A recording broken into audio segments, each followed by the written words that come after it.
One Bar and Lupagus Show, your daily source for everything Minnesota Vikings. All right, welcome back to One Bar and Lupagus Show. It is Victory effing Monday. It's been a very long time since Victory Monday. I am feeling really happy, really good. Real nice. I forgot what feeling good about this team felt like. We scored touchdowns yesterday. It's been a while since we've done that. And yeah, get back to the win column is huge. I know a lot of you guys are already clamoring for the draft and wanting to tank. I like to win football games. Let's win some damn games. Who gives a shit about? We'll worry about the draft later. We'll bitch about how we should have lost these games later. For now, let's enjoy. We got Haasman in the house. Viking Funeral. Rap Man is in the house. Good to see him as always. Number 9 is back. Sup, Rap? Cheers. Greetings. Everybody in the house, hit that like as you guys come on in. Big Mo is here. John Caroline is here. He was with us the whole time yesterday. You know he would be. Yeah, hit the like button. It should trickle on in. Maybe you guys throw some Patriot Pizza in the oven for some lunch today.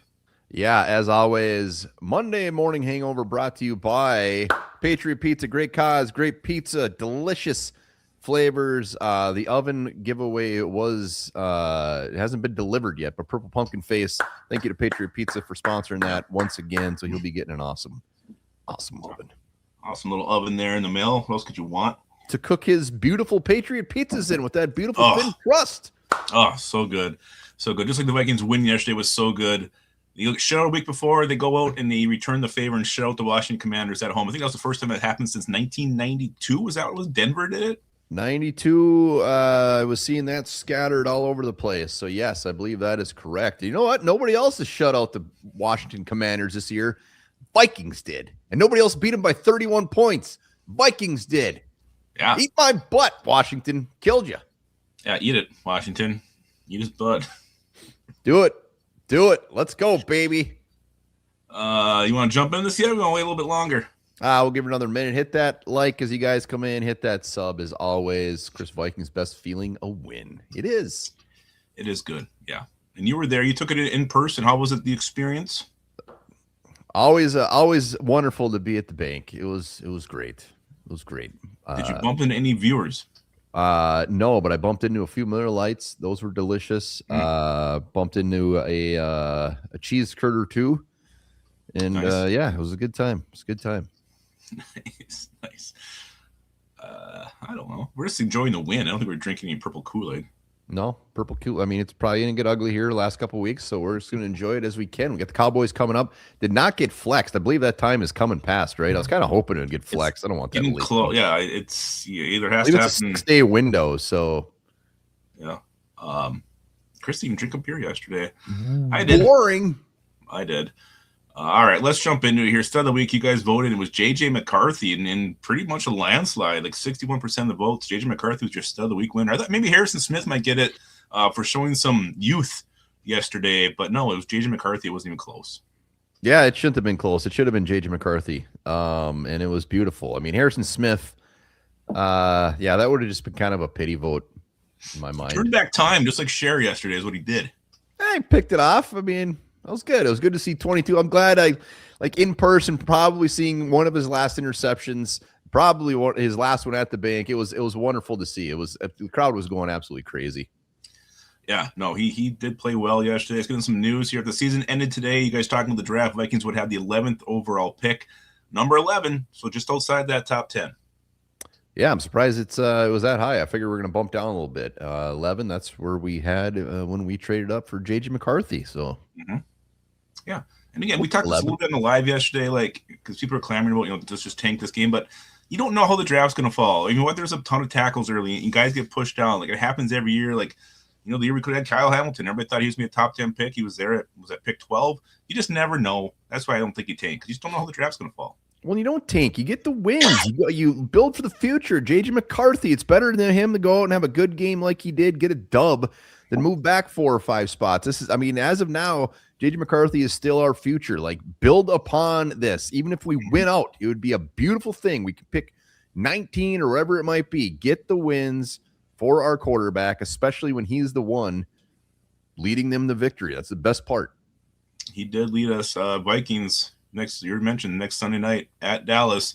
6-point underdogs. 6. Surprised it's that. I'm surprised it's not more. That Cowboy offense is electric. It is electric. And the defense is getting better. They got Quinn. Their defense sucks. That's helped. But they did a great job shutting down the run against, who was it last? Oh, yeah. I mean, Gibbs got a lot through receiving, but he couldn't run the ball against him last week. So, 6-point underdogs. It's a pretty big underdog line. And I think, we might be feeling good about this one, but Vikings could come back to reality next week. Cowboys are playing pretty good football right now. I know they got beat by Detroit last week, but they're playing pretty well.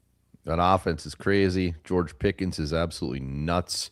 And, their defense does give up a ton of points. Maybe we'll put up 30 back-to-back. It would be very exciting. So that's pretty much all the news going around right now from the Vikings. Let's get into some overreactions. I got 3 underreactions, but I only have 1 overreaction. Yeah. Jay, we're all JJ fans. It's been tough to watch. It's been tough to watch. We've been very real when he sucked. That's for sure. He did not suck yesterday. Yeah, we call it as it is. If he sucks, we talk about it. If he looks good, we give him compliments. I mean, we're not going to sugarcoat it one way or the other. We definitely get frustrated with JJ McCarthy. I don't think anybody's ever said like time to move on. I'm not a fan. I got a couple overreactions. I'm getting some doubts though, the way how bad he was playing. Like we never thought it'd be that bad. So you start thinking, oh my God, maybe this guy isn't it. And the performance yesterday was a step in the right direction. I don't know if it's enough to convince me he still is the answer. I need to see more. I've always said that. I'm sticking to my guns on that one. Well, and that's one of my overreactions is there are some people that are just like, all right, we've turned the corner. It is game on, and that is definitely an overreaction. I get it. The Commanders are not good. I mean, it was great to see. This is exactly what we want to see. This is what we needed to see, especially against an ass team like Washington with their defense. So it was wonderful. He did what he should have, and probably a little bit more. So, like, it was great to see, but like you said, this is far from over. We need to see a little bit more. Yeah, my biggest overreaction is Vikings are back, baby. Like, there's people talking about the playoffs, what we can do, make the push. One game against a really bad Commanders team. Yeah, we shut them out 31-0. But yeah, there was some in the comments yesterday just saying, this is it. We're gonna run the table here and get into the playoffs at 9-8. I don't think that's going to happen. It was a nice win. It feels good. It was nice seeing J.J. McCarthy take a step in the right direction. And KOC, again, props to him for dumbing this thing down. He should have done this weeks ago. That's the only gripe I have against him. Why did you not do this 2 months ago, making things a little bit easier? What we saw, heavy run game, tight ends involved a lot. Like, it worked, and I don't know why it took him this long to realize it, but I'm glad he did. Yeah, I don't even look at it as dumbing it down. I just see it as, like, running the plays you should have. I mean, they ran the ball. And they were out. How many times was there 12, 13 personnel? I mean, how many tight ends were out there the whole damn time? It's like he played the game the way they should have.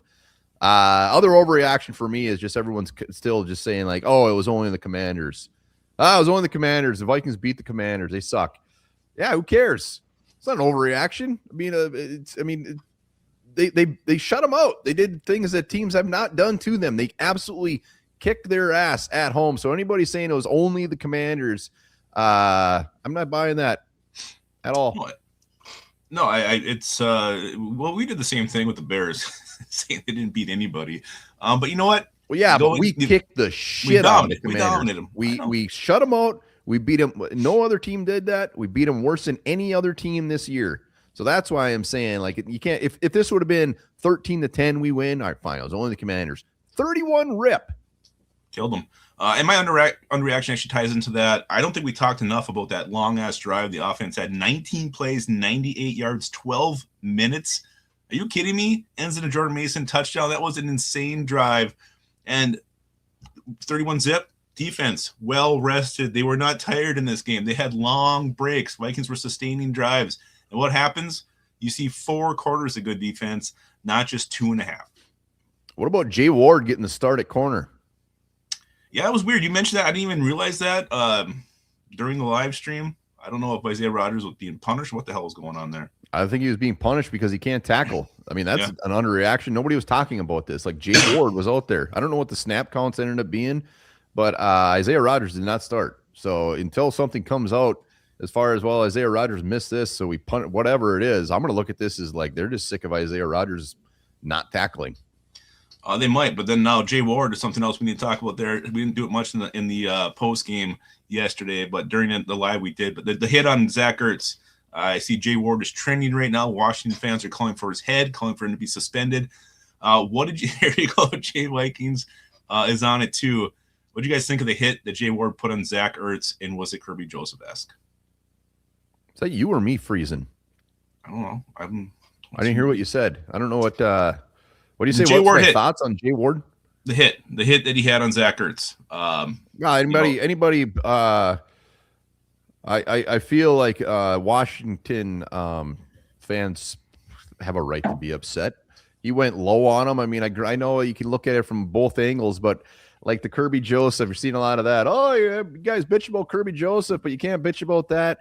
Yeah, Dusty Ray nailed it. I mean, it was a medicine ball that they threw him, a hospital ball. Like Jay Ward, it was very unfortunate. If this is the other way around, I'm not happy with Jay Ward if I'm a Washington fan. I mean, he did hit him up in the thigh. It wasn't at the knee. Like Kirby Joseph went right at the knee, but as soon as he hit him, I don't want to laugh, but Zach Ertz's leg just freaking flopped. I didn't like it live. I thought it looked pretty dirty live. Looking back at it, I mean, it's borderline. You probably should have gone a little bit higher. I don't like it. I don't like the hit, Jay Ward. Shame on you. And I bet a fine is coming his way at least. Yeah, we'll see. I just think each side definitely has their case. I don't think Jay Ward's a dirty player by any means. If he does this again in 2 weeks, then he's got to do it more than once for me to be like, okay, what's going on? Yeah, and Kirby Joseph, it was back-to-back weeks, wasn't it? It was. Yeah, no, Kirby Joseph is I mean, that's an easy one. But like Jay Ward, I just don't know enough. Underreactions as well. Justin Jefferson, his comments after the game, he's not getting enough love for just saying, I don't even give a shit if I get a reception.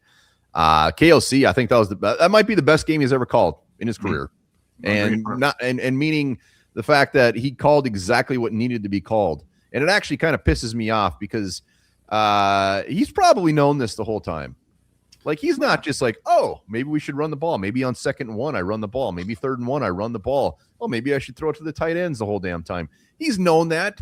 Like, I mean, so like, it was a great game. He called the perfect game for J.J. McCarthy. But at the other side, it's like, what if he'd been calling this type of game the whole year? Where would we be? And why did he wait so long? Why did he wait so long? What took you so damn long? Is your pride? Can't get over your damn pride because you want to run your system the way you think it should be run? I don't know. But I'm glad he did it too. Like, I give him a lot of credit. He was a winner in the winners and losers video yesterday, and he deserved it because he did call a hell of a game and he changed what he likes to do. He got out of his own way. The other thing, underreaction, I don't think we talked about enough, and thank God we went up big because the run defense was still ass yesterday. Chris Rodriguez was just destroying us. We almost gave up 100 yards on the ground, and the average I think was probably around five yards per run. So run defense still struggling out there. Yep. Come draft day, they got to get one of those big beefy defensive linemen on there. I love some of those guys, and that's going to be a big old target for the Vikings. Underreaction, and this is way in the fantasy world. And I don't even want to go here, but I'm going to anyways, is like, if this is in fact the way they win the games, they're pounding the ball, they're using their tight ends, like at some point, Justin Jefferson's going to either just be like, trade me, or they're going to be like, we don't need you. And by we don't need you, meaning they're all in on this type of offense. And I know it's very, very early, but like, they didn't need him. And we need him. I want him here. Let me be very clear about that. But like, at some point, I don't know.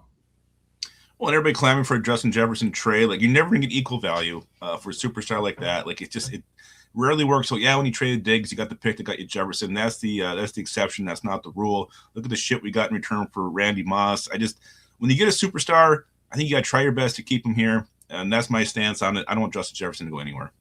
No, and I don't either. And this is just kind of baby steps as far as, let's just get some of the offense down, and then you start to open it up more, obviously. Like 18 being here for J.J. McCarthy is a huge, huge deal, and he needs to be here, but we'll see. Yeah, and Mikhail even said after the game they're going to try more ways to get him more involved. I just think you got to go early and often and just keep on feeding him and get him going, because if he gets going, I mean, good things usually happen when the ball goes to 18. Yeah, they were definitely trying early. It just wasn't happening. You can tell how hard they're trying with those screen passes and just get his hands on the ball. Just didn't happen. Didn't need it. Well, another thing too, you already referred to this, but like the leadership he's shown through this year, him having a down year, he might not even get 1,000 receiving yards, but saying all the right stuff, as much as it's probably killing him on the inside, he has shown extreme leadership, and you just can't put a price on that. No draft pick is worth to have that kind of guy in your locker room. Those are my underreactions. Simple. Those are mine as well. Do we get any on the horns? I put it up. We got one. Okay. Well, good afternoon, gentlemen. I should say Lupagus. Hopefully you're enjoying the game. at the Stadium One bar. Looking good. We just scored. I should say we just tackled Ertz, and that looked like it hurt. We saw Dallas Turner being held. It's a nice performance.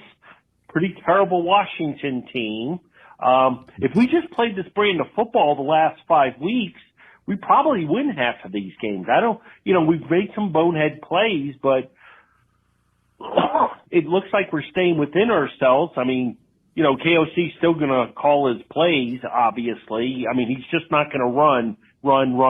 He's just not going to do it. And I'm surprised because I thought he might just, 3 tight ends and go. But looking good. Hope we continue to dominate. Have a great week, guys. See you next week. Bye. Scott Lake Harold right there. He did make a good point. I never seen so many blatant holding calls not get called yesterday.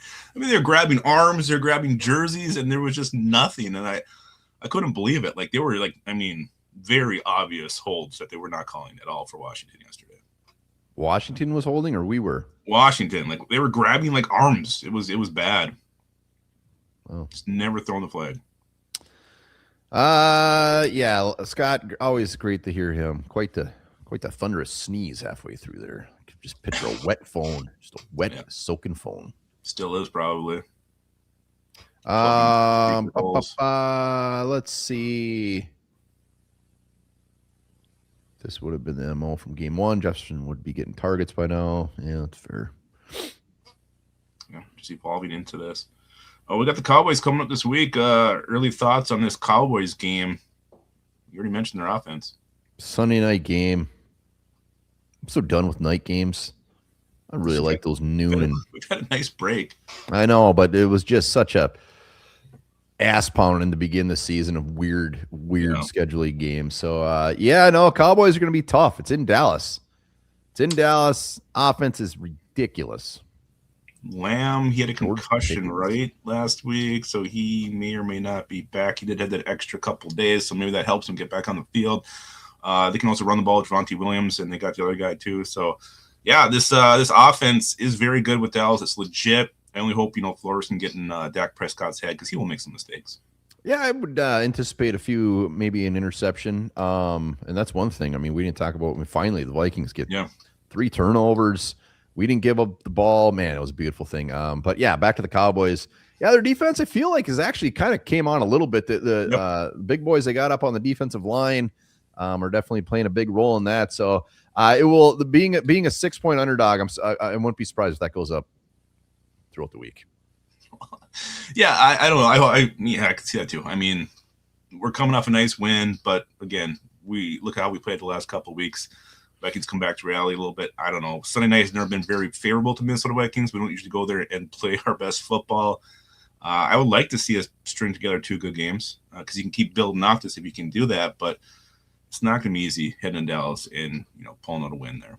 Well, and the biggest thing is everybody's paying attention to is the fact J.J. McCarthy. How does he come back? Does he put another performance on top of this? Does KOC stay to the same type of play calling, running the ball, short passes? We will see. I hope that is the case. There could be nothing better. And really, I didn't even expect McCarthy to play as well as he did yesterday. Mm-hmm. Just to keep building on little baby steps every damn week. I don't expect 3 touchdowns, no interceptions every week, but, man, it'd be beautiful to see him just get better and better. Yeah, well, you mentioned he scampered a couple times for some first downs, too. So, I mean, he's still diving, and he still made some bad decisions when he didn't throw the ball at that one time. He ran away to the sideline and just held on to the ball and took a sack. But yeah, this is gonna be a good test, and I would like to see him progress a little further against a team that's a lot better than the Washington Commanders. Cowboys Sunday night. We'll be here all damn week talking about it. Make sure to get your butt over to the store. Get a Patriot Pizza, that delicious, thin, crispy crust. Great pizza, great cause. And speaking of frozen pizzas originate all the way back to the 1950s. Oh, ain't bad.